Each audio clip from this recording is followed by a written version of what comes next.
Why was he like this? But He's also just- never changed. But also why? It's too much.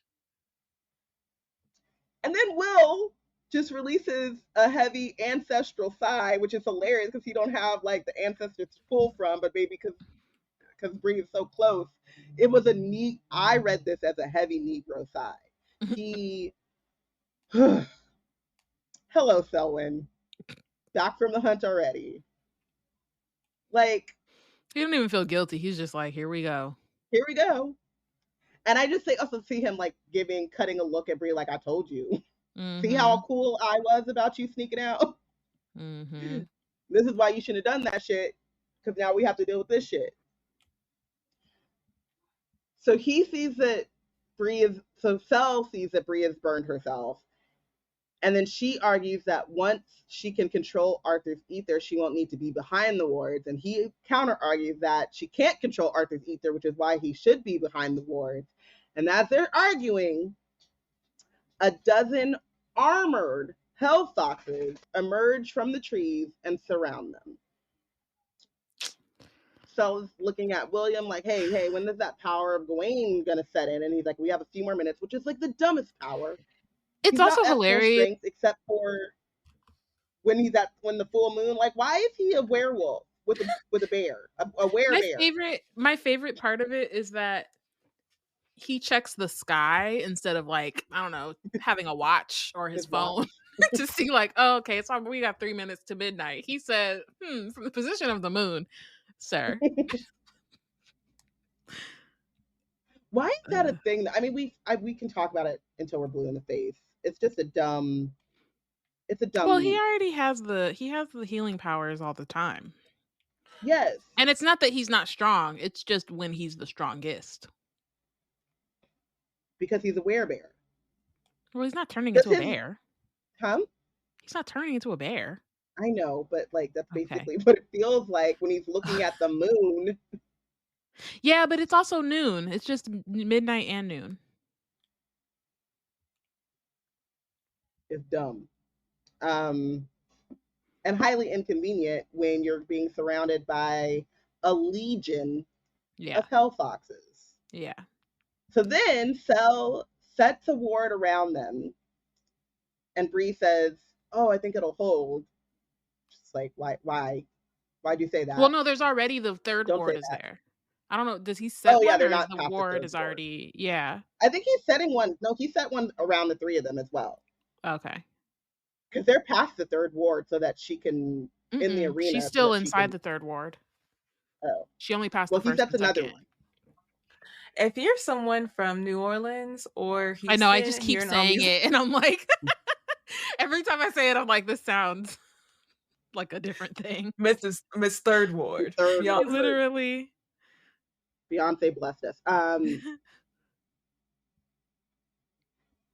Anyway, either way, there's some word around them, and she jinxes them, and it's like, oh, I think it'll hold. And then a fox, one of the legion of hell foxes, opens their mouth and then just starts to devour the ward. And then they're just like, oh shit. And that's how it ends, basically.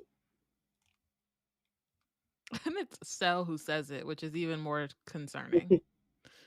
Because it's like, what do you mean by that? Because, oh shit. Fuck. That's what they mean by it. What else can he mean by it? Yeah.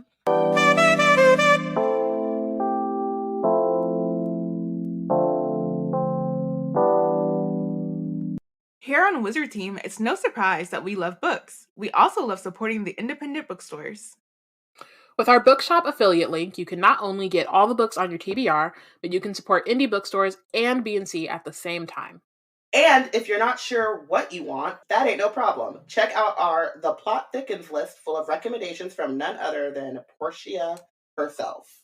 Head to www.bookshop.org/shop/BlackNerdsCreate to treat your shelves. Treat your shelves! Oh, that's nice. That's clever. Oh my goodness. That's clever. We're so done with New Year, New You. This year, It's more you on Bumble. More of you shamelessly sending playlists, especially that one filled with show tunes. More of you finding Geminis because you know you always like them. More of you dating with intention because you know what you want. And you know what?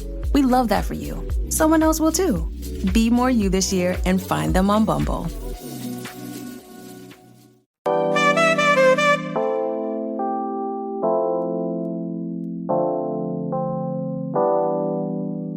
So going into chapter 2, after Cell says, "Oh shit," he's clearly trying to figure out what to do, and Bree is like really hoping that he's not freaking out. She's just like, hopefully he's just thinking, because if he's freaking out, then I don't really know what we're gonna do. Which is also like why she shouldn't have snuck out. It's like, this, like, this is all on him, and this is pretty much like the next 2 chapters is literally like her being like, dang, I really fucked up, because you literally are just putting Cell in a like worse and worse position as What's this that? goes. Am I mistaken? But is this like a setup or no?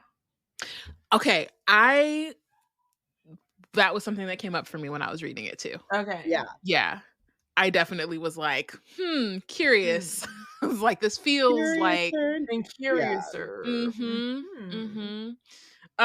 So yeah, so isn't it like they're tracking?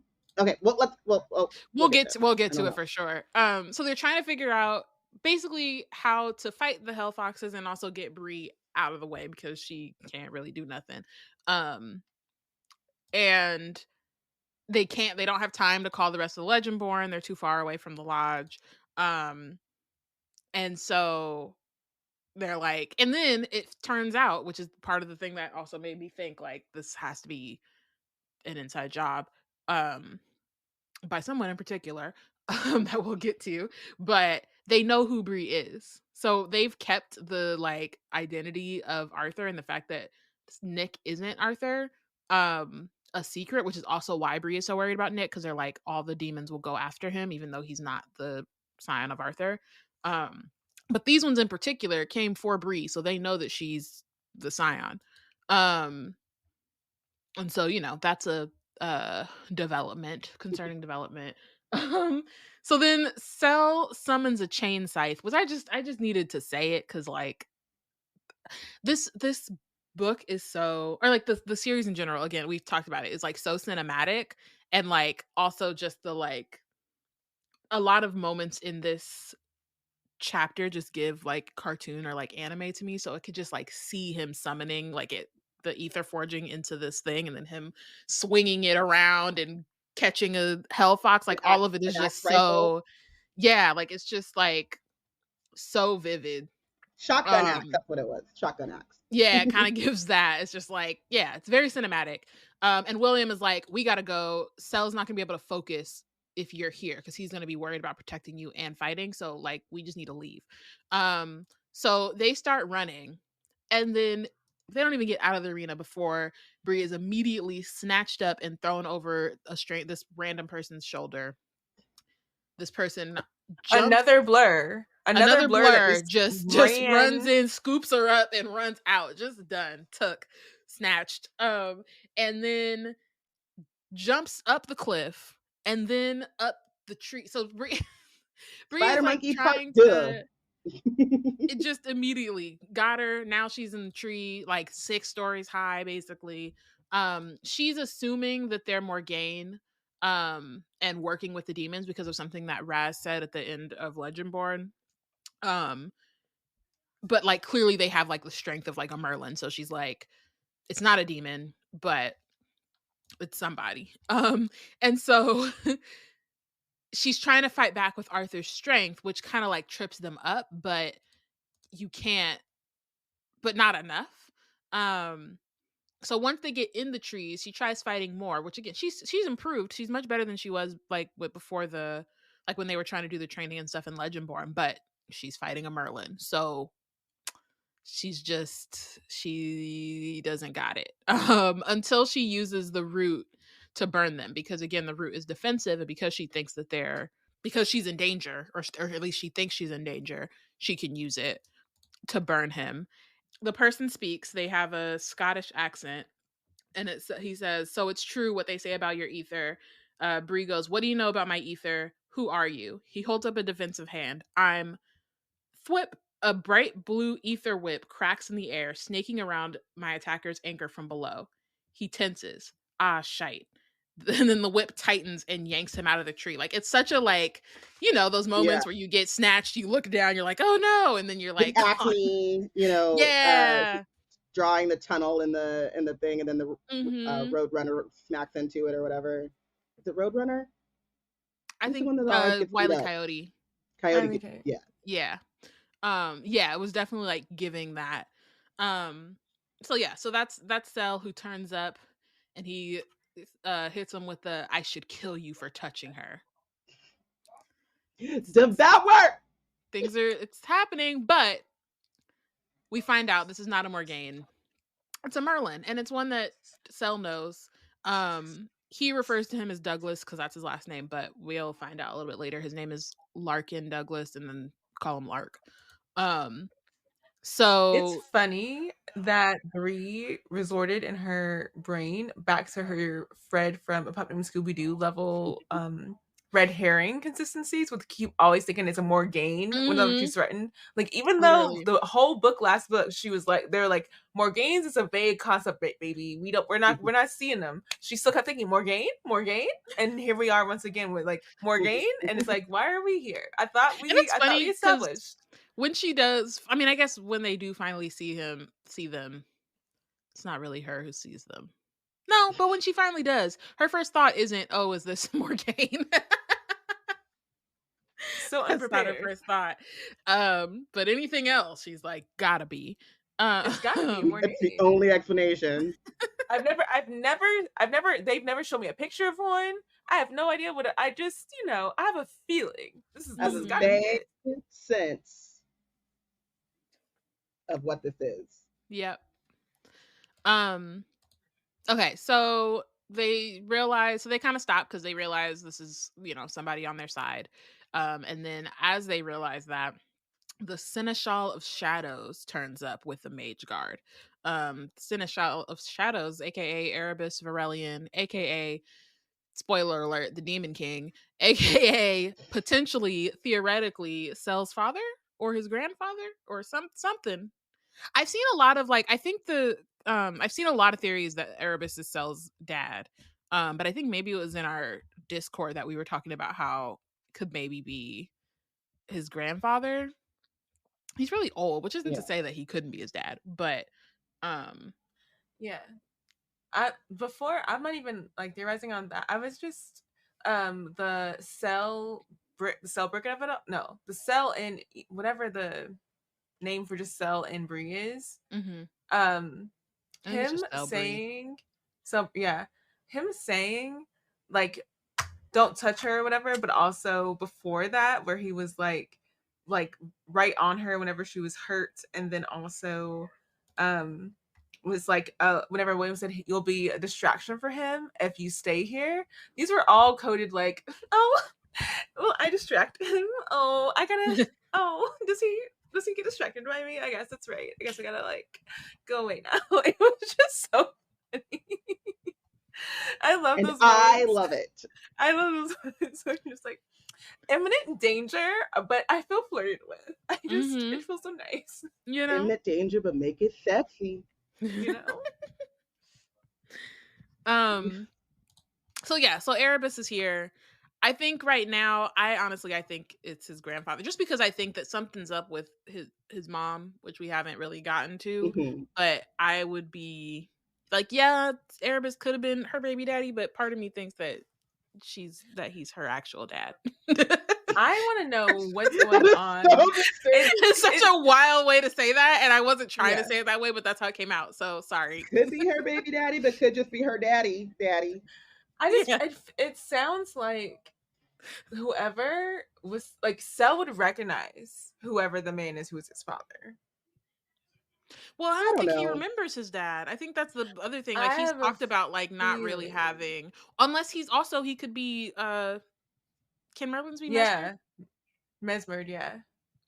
They can be, I think. I I have a think they feeling- But can. they have to be by a stronger. I have a feeling we'll I like. mean, I but feel like Erebus it won't is be the a strongest one. question whenever his dad is Exactly, revealed. I that's think. what I'm saying. I think. I feel like there won't Yeah. be a question. Like we'll just like it'll be very clear. Like that is Cell's father. Unless I I feel hate like, those.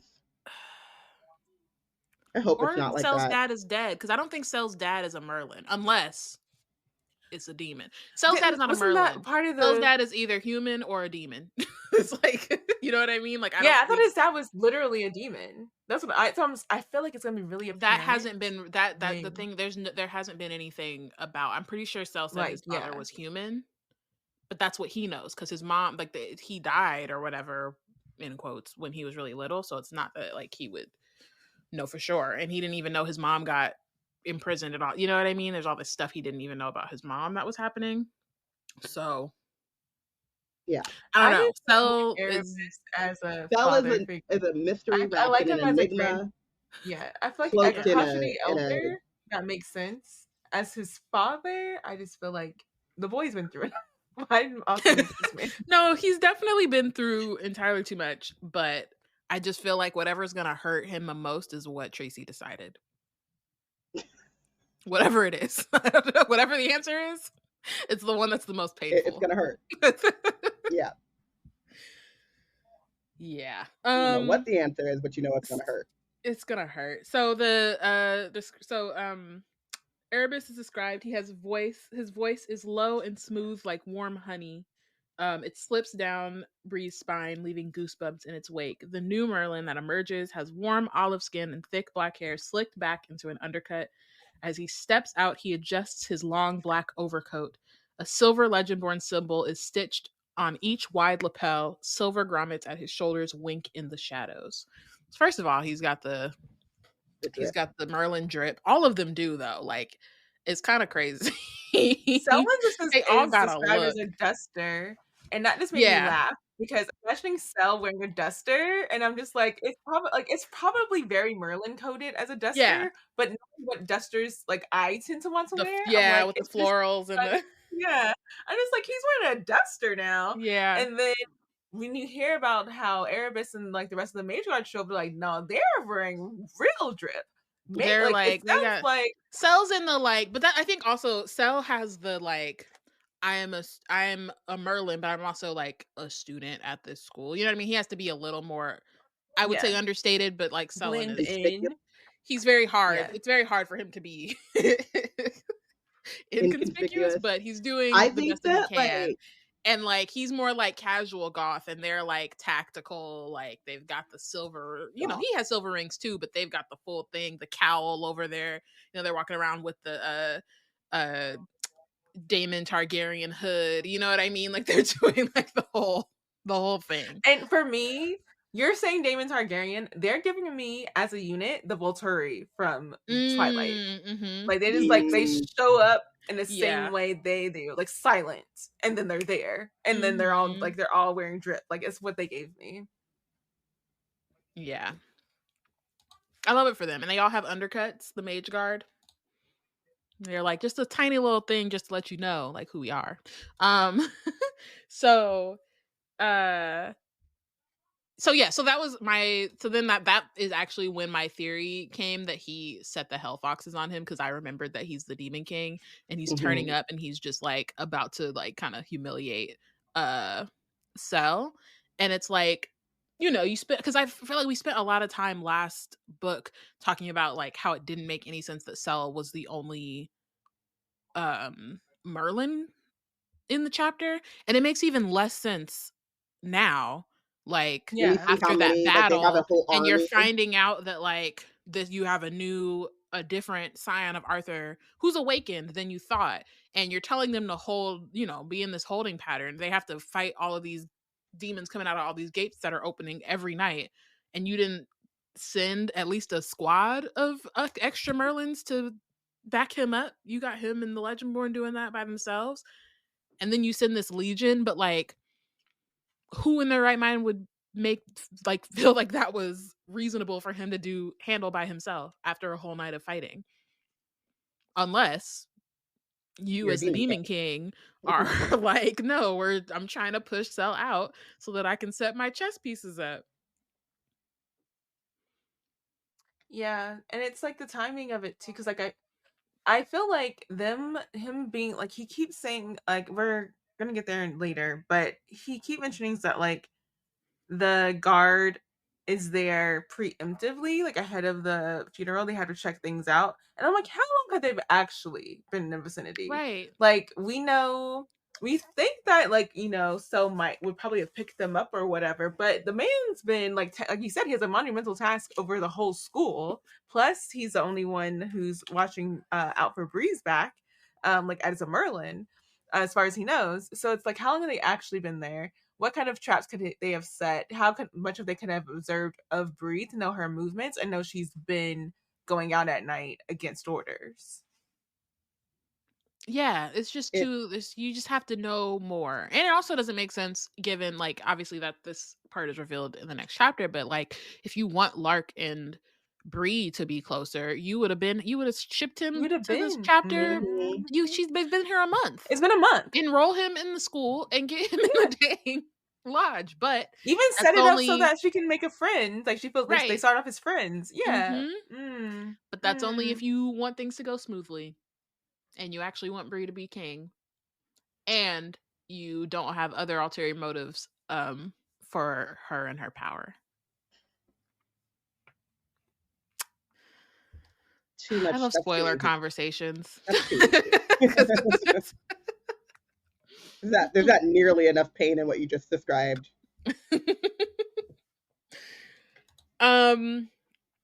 Okay, so then Lark gets Bree. All of this happens while Bree is still in that tree, by the way. So Lark goes in and gets her out the tree. And when they land, she gets some like ancestral feedback from the ground. And so she has to kind of make a note, like, I need to check in with the root workers around, because during the battle when she was awakened, a lot of them got like were like able to feel that like disturbance in the like from their ancestors and like in through the root. So she's like, I gotta check in with them, make sure they're good. And I like that as like a thing of like we spend all this time um or she spends a lot of time trying to figure out how to like trying to figure out how she belongs in the order, and kind of like being forced to be with them because she's the scion and everything. But at the same time, it's like she's juggling that, trying to figure out, also trying to navigate like all of their rules and like pageantry and like all of that stuff. But at the same time, she's also trying to like look out for her folks, because she's just like, I know it's not safe for them and I want to make sure that they're cool. I also love just in how you were explaining that too, like of how kind of complicated and all of this is for her to like fit into the order and to understand the pageantry and all that stuff, and then how kind of seamless it is for her to fit in with the root crafting community, right? Like, she's known about both of them for the exact same amount of time, and she's just like, oh, I've got to make sure that they're good, keeping all of that, keeping them a secret, keeping them safe. But like, there isn't this like stress of like, oh, I need to figure out how I can find them to let them know that maybe they're good or whatever. It's just yeah, gotta check in on them. And also Cell notices, like, I guess she probably makes a face or something, like he notices but obviously doesn't say anything. So I think it's also like good to, or like I guess important to note that like she has other people who know about it but also don't like Aren't gonna say insert that. themselves in that. They're just kind of like, all right, yeah, that's letting her protect them, I guess. So once she lands, it's when Erebus like finally looks at her and she can kind of feel like the full weight of his power. There's like this moment where she's like, I thought Isaac Sorensen, Davis's King's Mage, was like scary, but he's nothing compared to this dude.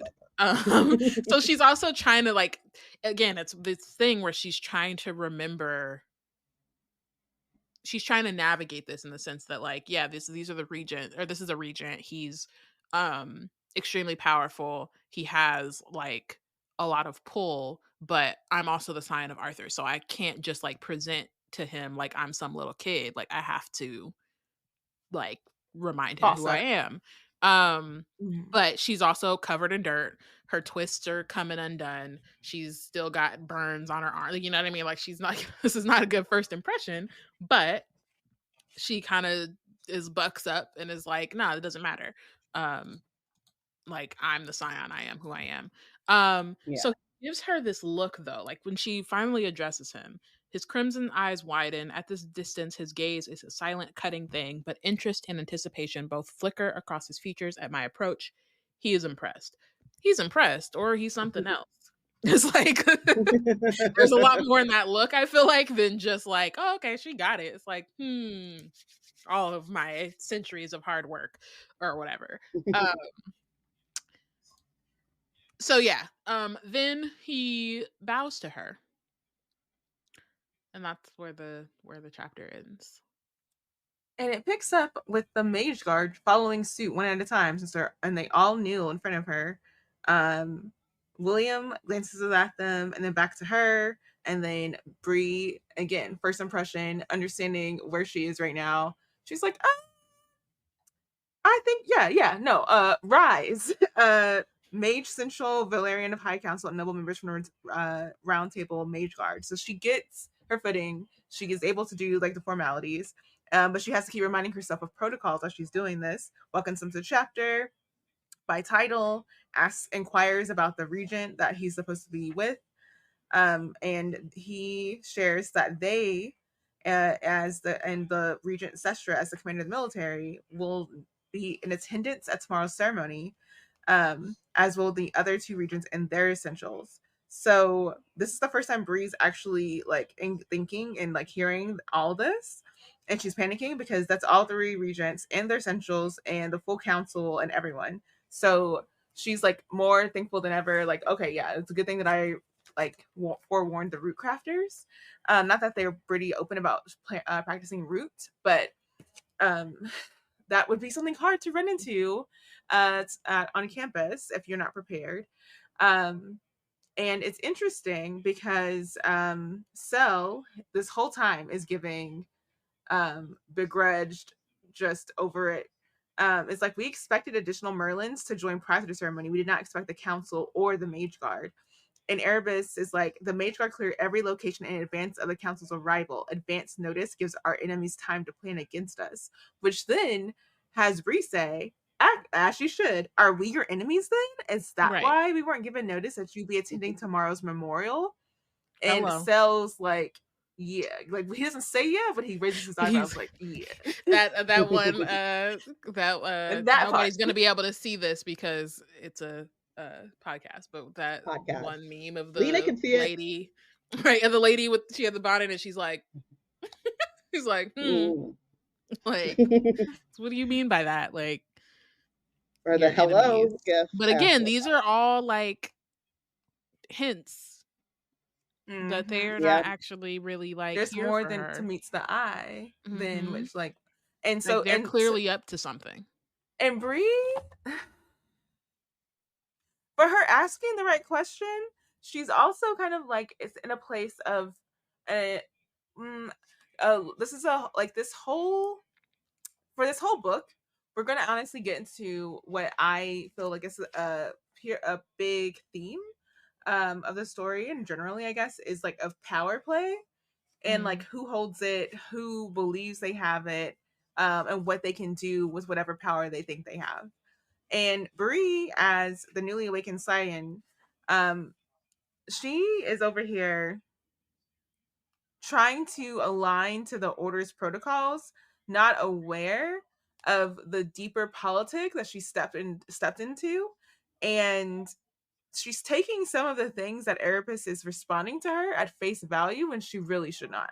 And in accordance to that, Erebus kind of explains it away.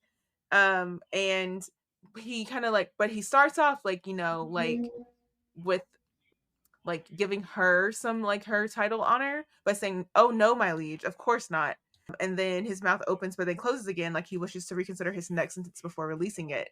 And Bree takes that as, we caught him off guard. Good, now he knows what it feels like. But it's more that homeboy, you took that right, Bree. He's measuring what to say next. You should take someone measuring what they're gonna say next as a plan. Like there's more to meet here. Why is he having to withhold from you when you're supposed to be the lead? You know what I mean? Like you're not picking up on everything. You're picking up on some of it, but not the Not all of actual it. questions that you need to be asking. Yeah. Well, it goes back to the, like, what we said about William kind of still giving them the benefit of the doubt, and everything that Bree knows about this world, and this org and stuff, even though she does have a distrust and her guard up a bit, everything she knows about them, she was told, or she learned from people who grew up in that cult. So it's that, and like a few like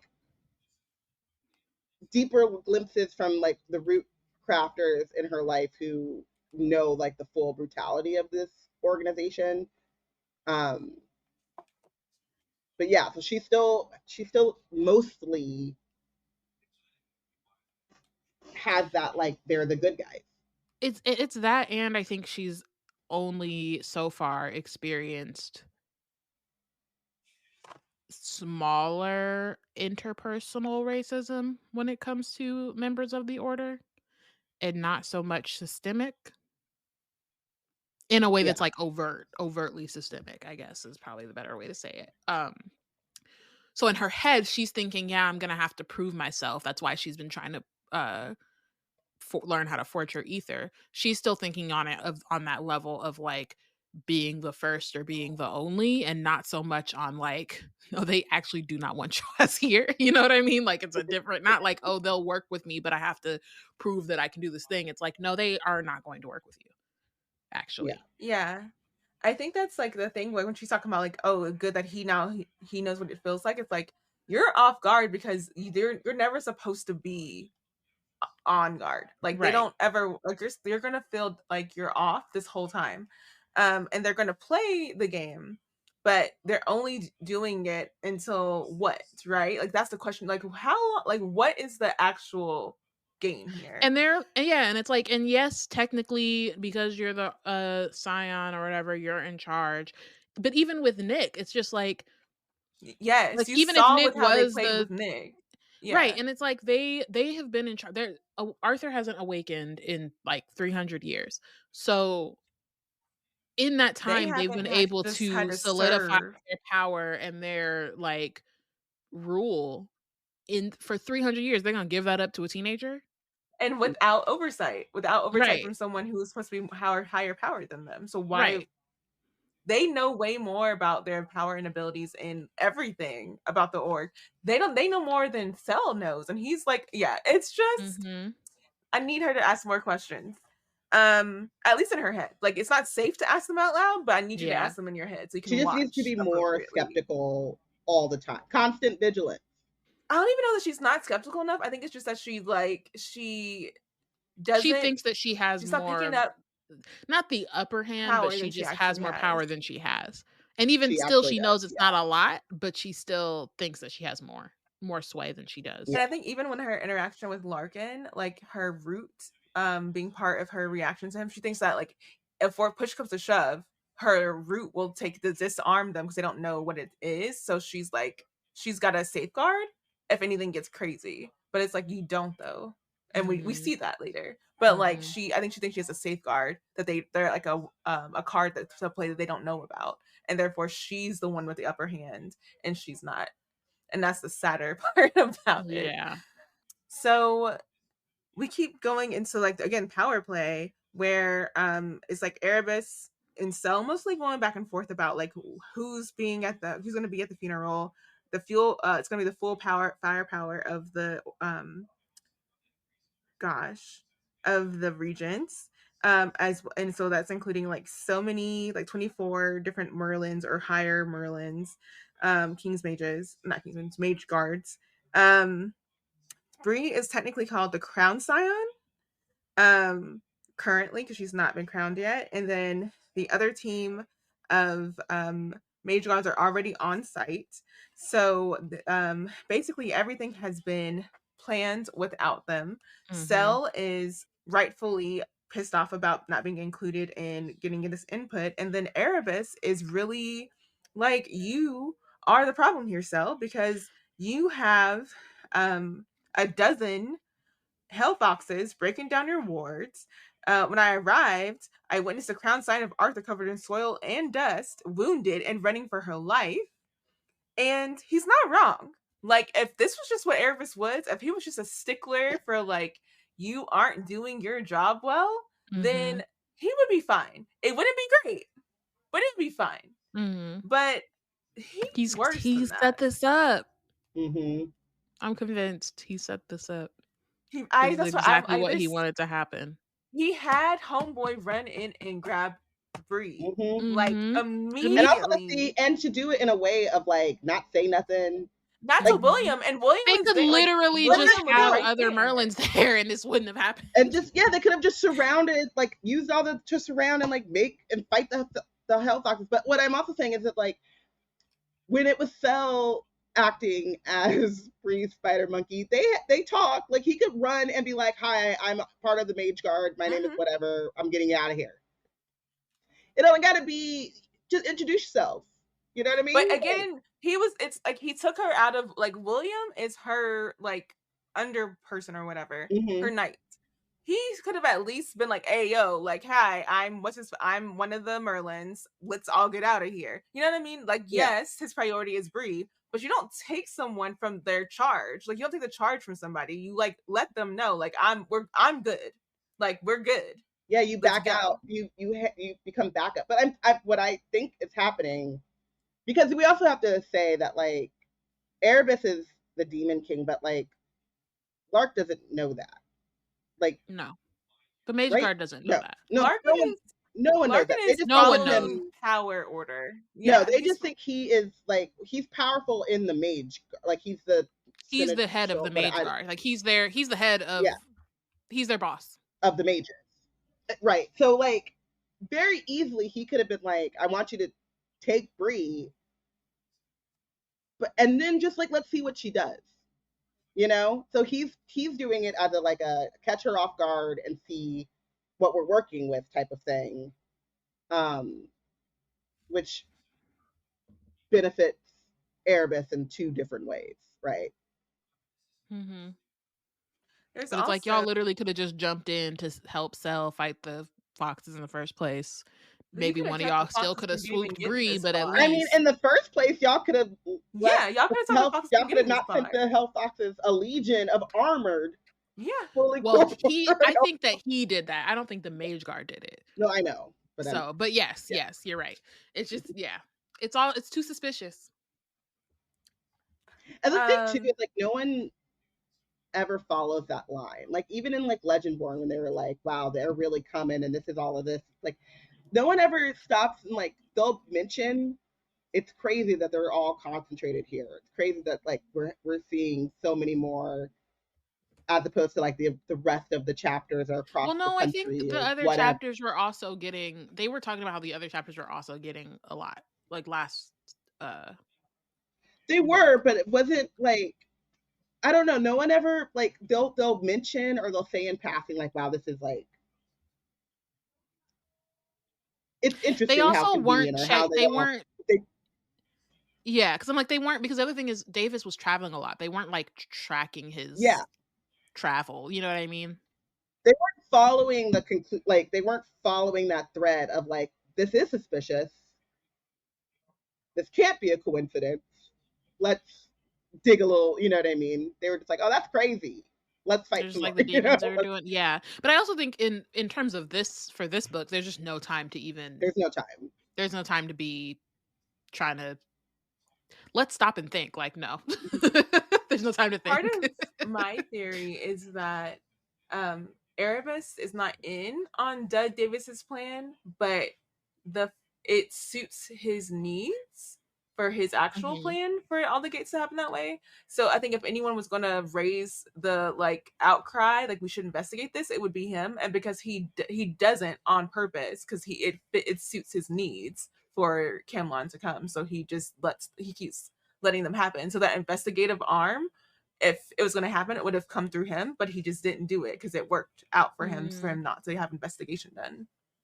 Another reason why, and we need to move on, but like we were talking about just like how Dead Davis kind of proves that like they've given themselves this like sense of importance, but they haven't done anything to really earn it.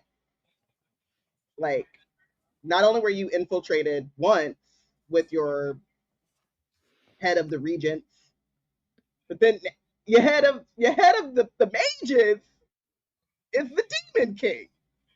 Why are you in charge? That Come on now. Absolute power corrupts absolutely. Watch, who's looking for power positions. Are you not embarrassed? Is this not embarrassing? That's what they're used to, but they have to be used to their structure, having big-headed, arrogant a-holes running like that's what they're built to create. Yes. So again, if Erebus was just a stickler for I'm evaluating you and your crap, this would be all in the line. He says, bring forward the demon that King's Mage Cain neglected to destroy, after he questioned Cell about did Cell actually capture all the demons. Cell's head whips up, eyes wide, just as a 6th guard comes forward from the direction of the arena, dragging something glowing in green, which is a massive demon, but alive barely. And it's a spear that is at its creature's throat, and Bree assesses that it missed its mark by a matter of inches.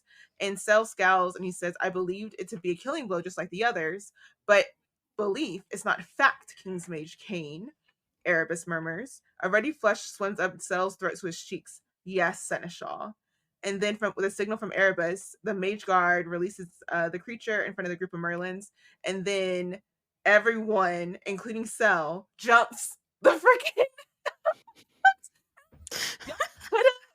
there was a dozen of them. Y'all could have taken them out, but you're gonna wait till the one that's already near death, and then you're gonna y'all are so mighty. And they're trying to prove a point too, right? Because Bree is trying to make the like excuse, but then Erebus lets the demon like try to attack her before snatching it out the air, and it's like, see, clearly this is a threat. It's a breach of your awakened scion, and it would undo 15 centuries of order and legend-born sacrifices and victories if you were to die. Like, it's just overhanded. It's a lot, and I feel like the production value gives me set up reality TV drama. Like, this is all.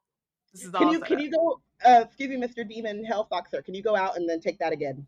Right. I don't think that we really caught. Like, give me a moment. I need to go raise another gate and then do our Voturi entrance back from count 8. Okay. Make sure that when you come in though, that you leap. You leap. Okay. I saw a plie. I need to see more. I needed more extension. Yeah. When you do your very menacing. Yes. All right. Take from the top. Let's go.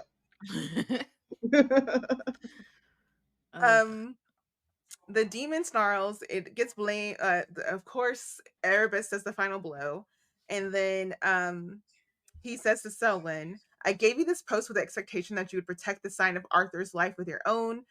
Sel is so furious he can barely speak, and I accepted the post under the condition as a child. Again, very Jedi. As a prodigy, Erebus corrects, and you stand before me now as a failure. And then Sel retorts, Nicholas Davis was not the sign of Arthur, so in that regard, I believe we have both failed, which is so Avatar: The Last Airbender with Kyoshi. Like, y'all all failed. Y'all was all wrong. So to put it on him when it was all of y'all, y'all were the adults. And of course, Erebus shows his real colors. So he goes from being like what we think is like maybe he's just a crazy stickler, to being abusive, grabbing Cell by the neck, putting him down. He has Cell so messed up he's gurgling and grabbing at his wrist. When he releases Cell because Bree shouts stop, we think, as it appears, that's why he stops choking him out. The first thing Cells does is say, "My apologies." Oh wait, no. The first thing that Erebus says is, "My apologies, Crown Scientist," and he just like watches Cell like breathe on all fours, trying to get it together again. And then when Bree goes to like help Cell, Cell pushes like shakes his head like, "Nah, stay over there." And then while he's still trying to catch his breath, Erebus says, "Kingsmage, do you have an explanation for what occurred here tonight? And if you do, by all means, speak, but do so with care." And then he says, "I don't have an explanation for failing to protect the Crown Scion." Erebus nods and says, "I see. What do you have?" And he says, "I only my reactions and on which to reflect." And then Erebus, again, villain drama coded. "In this regard, we are in agreement." Like, unnecessary. Highly unnecessary. Yeah. And It's very also much one of power those play. And it also shows like how, like, Demon King aside, it also shows like how these Merlins are like groomed, right? Like, this is not, first of all the rest of the Merlins are just standing there silently watching. Second of all, I'm sure plenty of them have had to deal with this in some other situation. So it's like we heard about like, when they succumb to the madness or whatever, how they're locked up or how there's just like all these kinds of things. So yeah, there's levels to the awful. And so think about the fact that like they were children when they came up through the order to like become Merlins. And so what level of like abuse did they catch as children from the older like seneschals and all of those? Like what is the actual training process for a Merlin, especially at a young age? Like, yeah. So, and then like the fact that like Cell has a level of distance from that space, but then it doesn't take very much to have him to have to go right back into whatever he escaped from. So yeah, they walk back towards the lodge. Bree is trying to not show like any incompetence because as much as stumbles on a branch, all of their eyes are on her. And meanwhile, Erebus is speaking to William on her left, and Cell is the silent shadow on her right. She's trying to catch his gaze to apologize to him. She's feeling really guilty about it all. And her guilt, honestly, at like I don't know, basically showing that like Cell doesn't have it all covered, is clouding her judgment for how to respond and how to be like have a facade in front of these people who have way too much power. Like she's not looking. She's concerned about But like, she also I hurt doesn't. Cell's feelings. I hurt his like standing, but it's like, Yeah. let's think more about where you're standing and how you can actually help Cell. Like you have the power here. What does that look like? Yeah. And she still doesn't really know what that looks like either, even in the moments where she can like, or where it's like kind of shown, she's still kind of like, oh, okay. She's like, it's like obviously we're reading it from her perspective, so we can obviously hear her thinking, but I think that it's kind of like that's kind of how it comes across, is that like everyone can kind of hear or like see her trying to figure out what to do or how to approach it. She's not like masking the fact that she's kind of overwhelmed by the moment. Yeah. Well, or just like not, she's not used to this, which is to be expected. She did not grow up in the order. And they're taking advantage of this. And even if you did grow up in the order, even if she did grow up in the order, it's everyone talks about like how different it was to be Nick growing up as like the future king versus like William in the order, right? Who's relatively low on the Legendborn totem pole. So like there is actually no way that she could be ready for this. Yeah.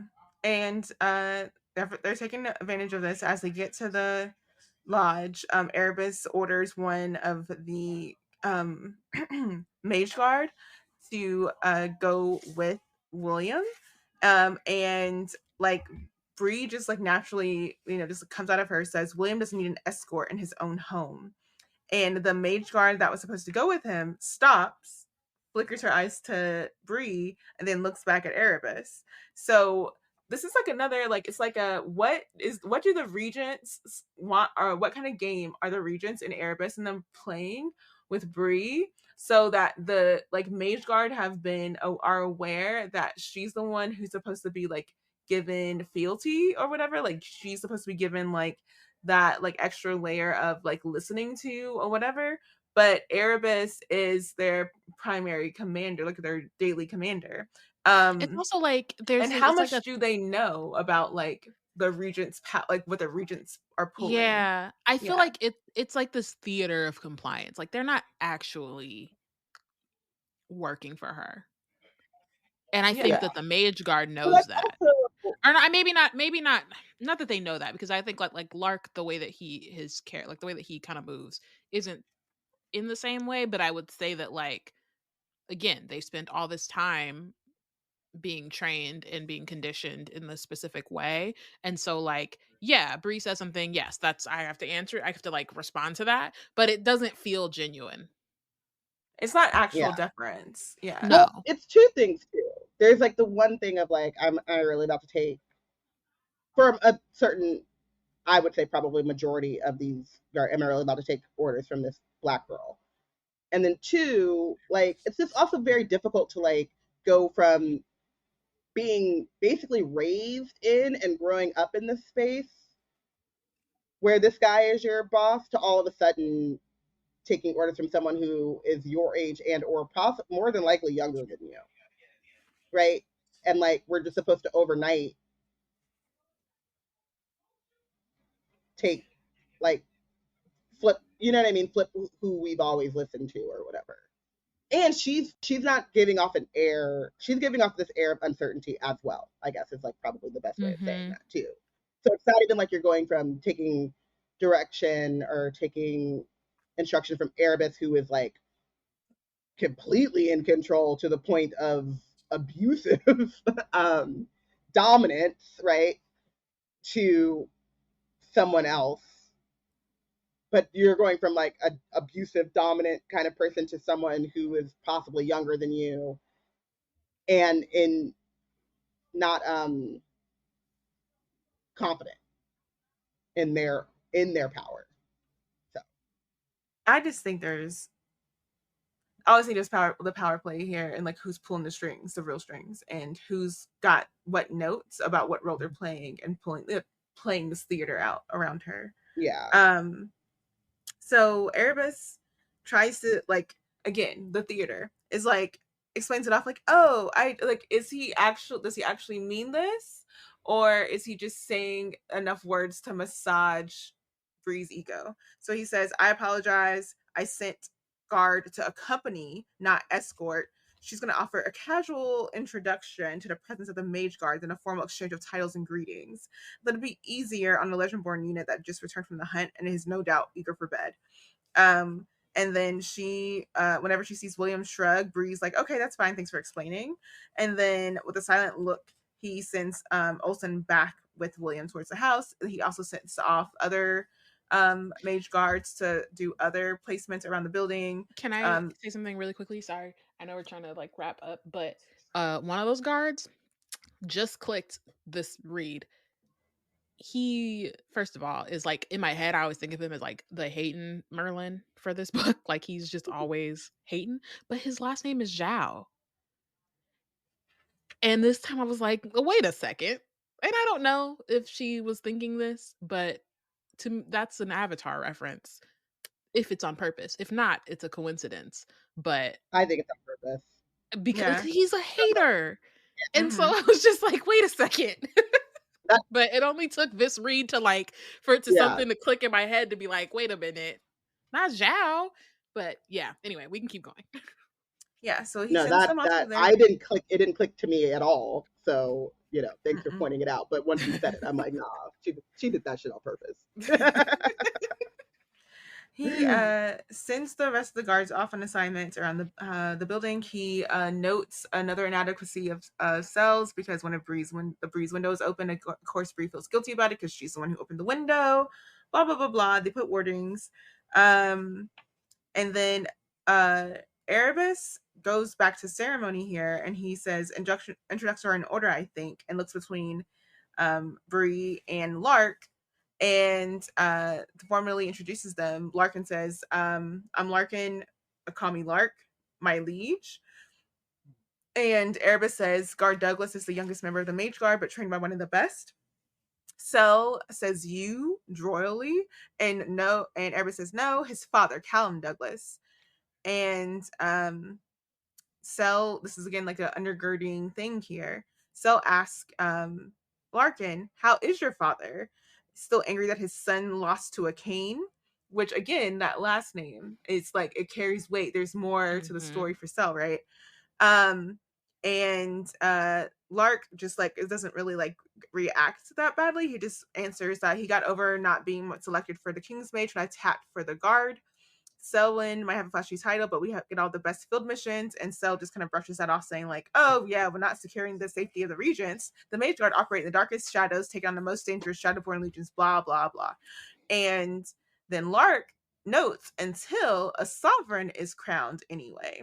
And then that's when Sel gets it. He's like, wait a minute, until a sovereign is crowned, and then he looks at Lark and Erebus, then the guard's sole duty is to protect the king. And that was my primary question as soon as they were introduced, is why would they exist and not immediately be guarding Bree? Because as soon as she's awakened.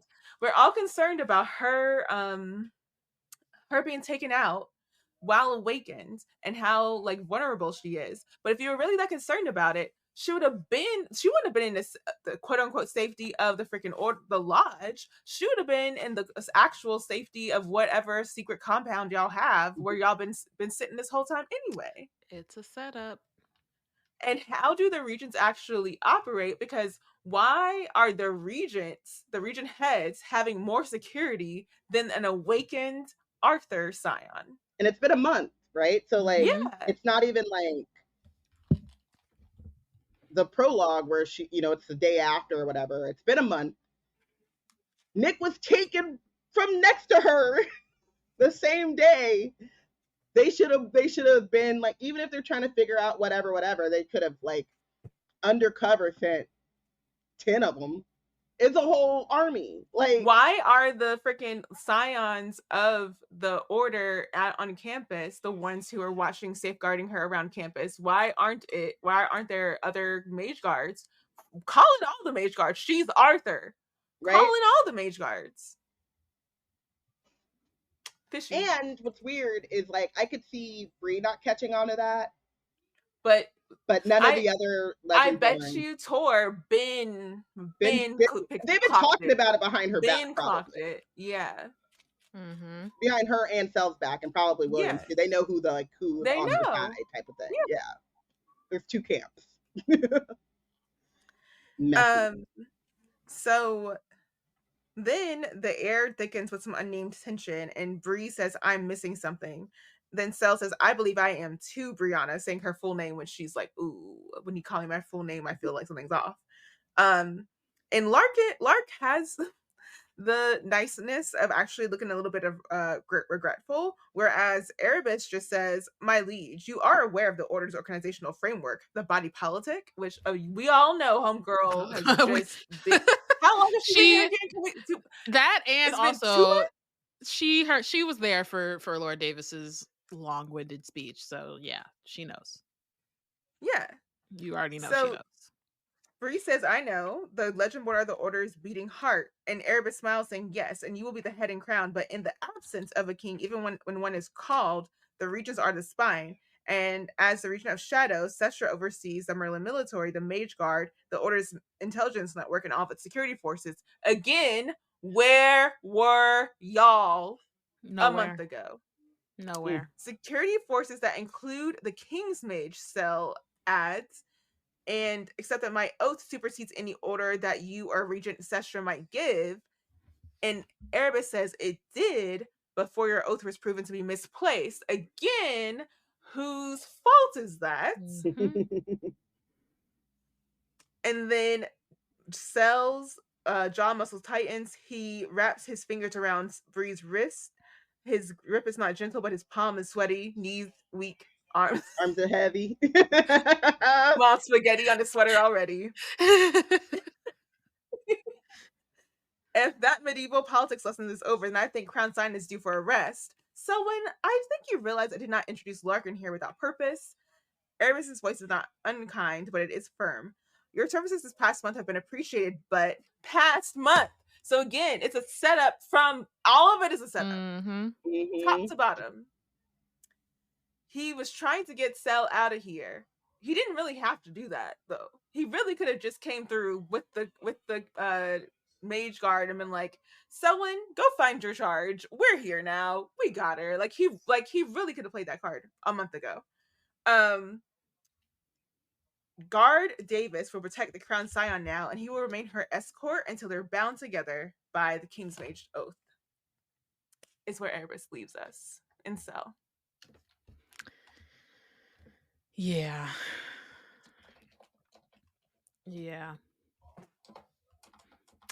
All right. Who is your MVP?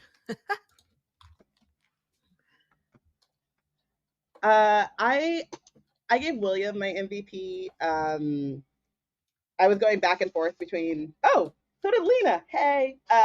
So I gave it to William. I was going back and forth between him and Bree, but I just really love, and I'll probably say this until I'm blue. I'll talk about this almost as much as I talk about wanting to devour people. He is able to be protective, be empathetic, and give Bree the sense of like agency in a way that like no one else in the order gives Bree, and not very many people give each other in this book. And I think it's like kind of William's superpower. We talked about it a lot in the last book. It's just like what makes William William, and why I was super excited that he was like a part of the like main core of this book. Even like from the time he like sees her sneaking out, he understands why. He doesn't downplay that impulse and like why.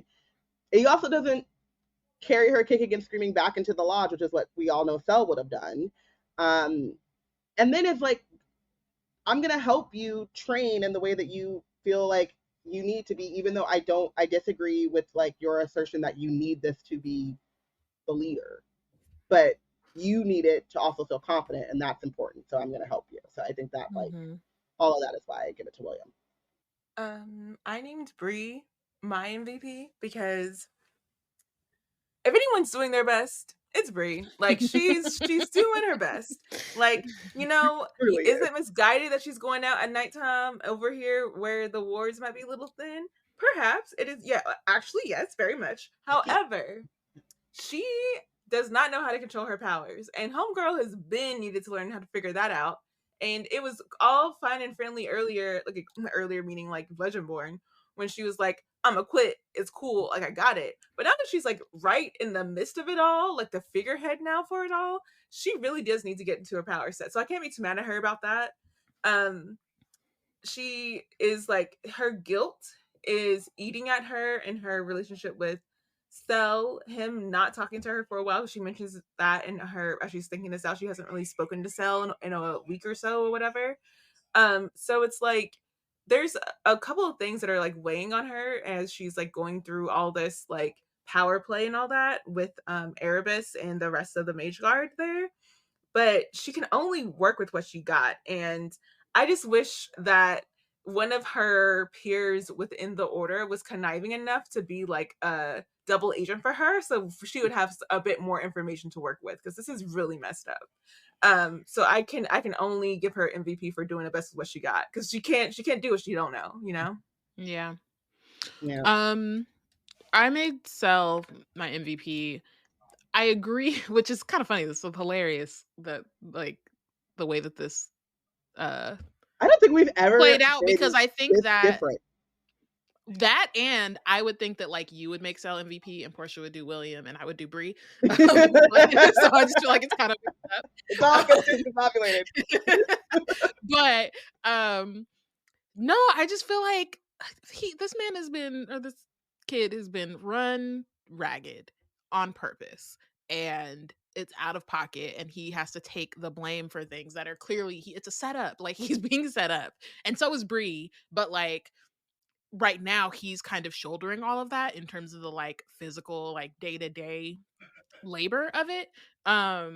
And you know, that's also not accounting for the fact that he has been separated from Nick for a month, and that is a weighing on his bond. He just had to, you know, fight demons and then fight some more demons by himself this time, and then get abused by Erebus. So like, it's just, he's doing what he can. And I can't really be mad at him for being frustrated with Bree, even though I do see Bree's like, I see her side obviously, but because of the way that like the order has constructed this, all of this weight is really falling on him right now. And he still defeated hella demons, so like, shout out to him, you know, For being the OG demon slayer. And then Lena made, I think Robyn already mentioned, made William her MVP. Yeah. And then who is benched?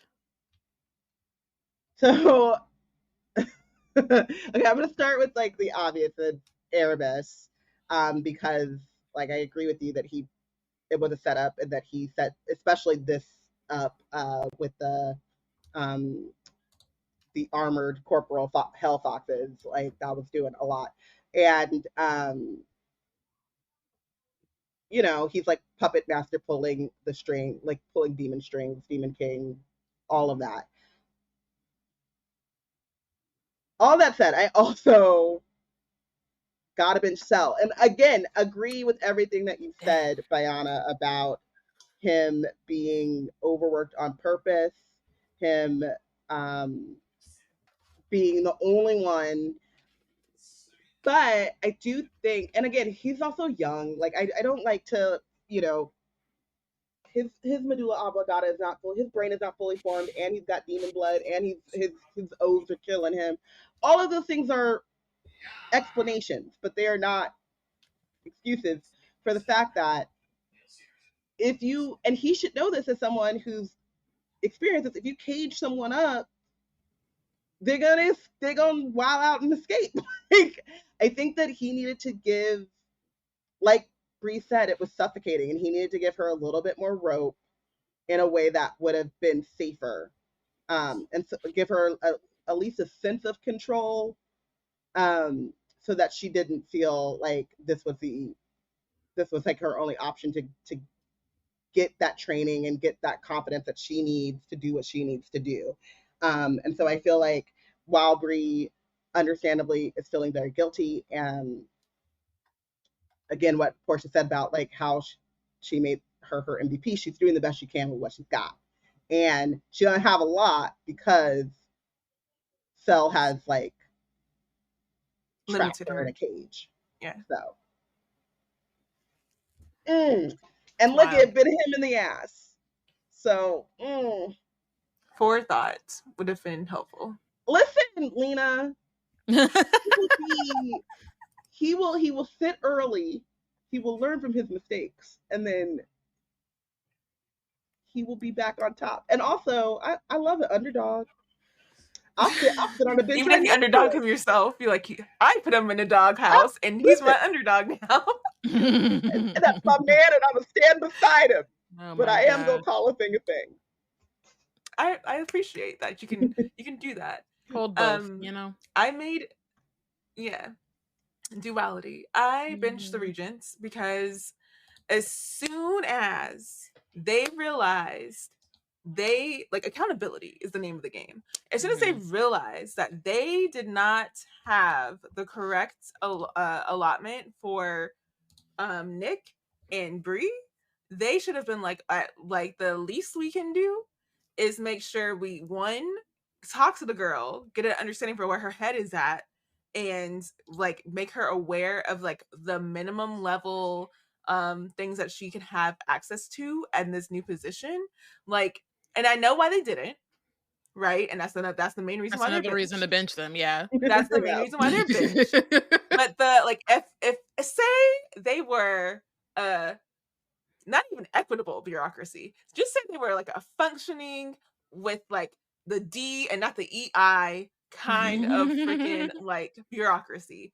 At least have someone go down with her through the bylaws of what she now has access to as the crown scion of the thing. Perhaps she could have arranged like someone to come pick her, have a driver come take her to a facility to go train. Perhaps homegirl could have had like a discussion with like people who are part of the like older watch or whatever, who could have helped her figure out like, what do you want to do when you get a scion? What are the things you need to be looking for? Because you have these skills, you need someone who needs these skills to help you out. She just needs, it's been a month, she could have had a whole round of like, as Robyn was talking earlier about how Bree is kind of like a newly realized princess story or whatever. Like, think of like Mia Thermopolis. She had princess lessons. Where were Bree's princess lessons? Yeah. And that's what the Regents should have done. But no, let's be racist. Let's be power brokers. Let's be gropity gropers for these things. And so we're going to sit here and we're going to maneuver and plan in a way that's going to set us up to maintain the power that we've already built over centuries. We're not going to do any of those things for Bree. We're not going to give her any supports because we don't want her to be able to benefit from a system that she rightfully belongs to, because that makes us not get what we want if we give her anything that she might want. So we're not going to do that. So here she is set up in a corner, about to be at a ceremony where she's again going to be set up to fall on her face in front of a huge amount of people who she's supposed to be showing power in front of, and at the disadvantage at every single step of the way. And it really don't got to be that way, and it's all the Regents' fault. So I blame them. I also blame them for not stepping up with Erebus, because that was an abuse of power they could have been checked. And with Dead Davis, like, they're just 0-3 for so many. F the Regents. I don't care. That's my soapbox. I am off. I benched Erebus mainly like I think even if you took this at face value, like, he's benched. Like, you control the Mage Guard and you didn't send them to Bree, but because he definitely set this up, he's benched. Because why would, like, no evidence, but none, the strong intuition there's is that he's there's guilty. No way he didn't set this up. No, like, this is it's too, like, y'all caught them slipping in a way that, like, you knew you were going to be able to catch and he them had like the this. one-liners ready. You don't be having one-liners ready if you don't already know what you're stepping into. Like, he's playing his drama played out. Yeah, and it's like, I think in these first one, whatever, however much time he's in this the beginning of the book, it's like this thing where you can, knowing who he is, you see how, like, yes, the Regents are trash, and it's not to say that they won't ever be benched, but you see how he goes along with it because it kind of like will help him in the long run. It's actually like, okay, our goals aren't the same, but in this case, if you do it this way, like, it aligns for what I'm actually trying to get to. So it's like the way that he, which, you know, is brilliant. I'm not going to say it's not very smart, but the way that he like maneuvers being a regent and then also like having his own, you know, undercover thing is it's impressive, but he's trash in a great way. I mean, he notices all of the flaws of the Regents, like you said, like Porshèa lays out and uses it against them. Lena, she just was different. She benched both Erebus and the Regents. She said everyone. Yep, that's also very very valid. All the adults, Erebus, all the grown adults. Erebus is a special case because he's also Demon King, but that position that he holds as head of the mages, does that not make him a regent? No, he's so there's or maybe he's not. Let me look at the thing. There's a whole, he serves under Cestus, who is his Kestra. Kestra. I don't know how to pronounce that. I know it's There's sad. an Thing in org the chart at the beginning. start of the book. So it's the Yeah, regions. but I It's the couldn't. no, yeah. So it's the region of light, and the mage seneschal of Mesmer, and then the Lord Regent and the seneschal of constructs, and then the regent of shadows and the seneschal of arms. I guess my question is, and I'm like looking at. I'm gonna go So back and look I at the think the org chart. regents are all 6 of them, but it's like the Merlins, because it's like there's each lord, and then they each have a Merlin, Okay. and so but all 6 of them together are the regents. That's how I understand it. But it's like an OG. The I don't know, 3 because the lords are council. lieges, I believe, Yeah. and Okay. then they each have a Merlin. No, the A council, mage because like seneschal. does the Yeah. council not also include the viceroys? And you know what I mean? Like, because No, there's 'cause those what is are- Dead Davis? He's a viceroy. So But he he's not also leads the considered part of the chapter, but he's regents? not a regent. No, he doesn't. He's not Oh. like in the main. He works for them. Okay. Okay. Yeah. I thought he was like head regent. So okay, cool, No. cool. But I think I think he's because a he's head a regent, I line thought of he was part of the Arthur, he's council. like the top. You know what I mean? Like because he's in Yeah. the line of Arthur, Mhm. he's like the head. Yeah, Maybe I not thought the he head of the was. viceroys, but he has a higher. I thought he was rank. Lord Regent, which is how he got the Lord Davis thing. No, that he went to he Mm-mm. bought some land in Scotland or whatever, and then he called himself Lord. That's how that happened. You remember?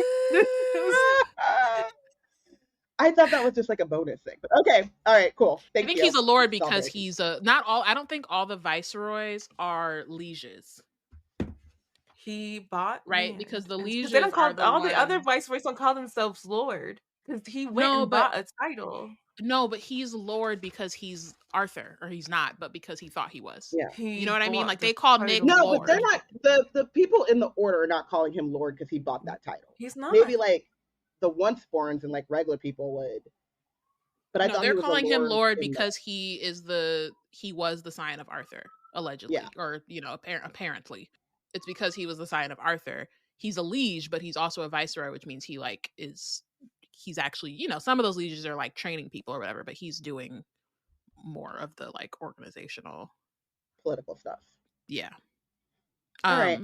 Cool. Thank y'all for listening. Join us next week. We'll be discussing chapters 4 through 6. Wizard Team is a part of the Black Nerds Create Collective. If you want to keep up with our content, you can check out our website at blacknerdscreate.com.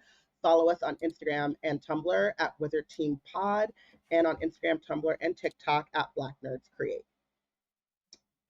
Bye.